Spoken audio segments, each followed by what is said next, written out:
ఏంటిది? Offer letter. ఎవరికి? ఇంకెవరికి? నీకే. ఇప్పుడెందుకు? ఇంకెన్ని రోజులు నీళ్ళు ఖాళీగా ఉంటావు?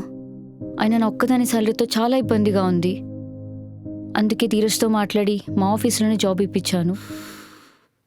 ధీరజ్గా? సో ఫోన్లో వినే మాటలు ఇప్పుడు నేరుగా చూడాలి, అంతేనా? నువ్వు ఇంకా మారవా? నీది కుక్కతొక్క రెండూ ఒక్కటే. అయినా బయట ఈ జాబ్ కోసం ఎంతమంది కష్టపడుతున్నారో తెలుసా? మరి వాళ్ళకే ఇవ్వచ్చు కదా. అయినా నేనేం నీ మీద ఆధారపడే స్టేజ్లో లేను. ఆడదాన్ని సొమ్ము తింటారని పౌరుషం జాబ్ చేస్తే వచ్చిందా? అయినా ఏం లేని ఆకే ఎగిరెగిరి పడుతుందంట. నిన్ను నమ్మొచ్చని చూడు, నా చెప్పుతో నేను కొట్టుకోవాలి.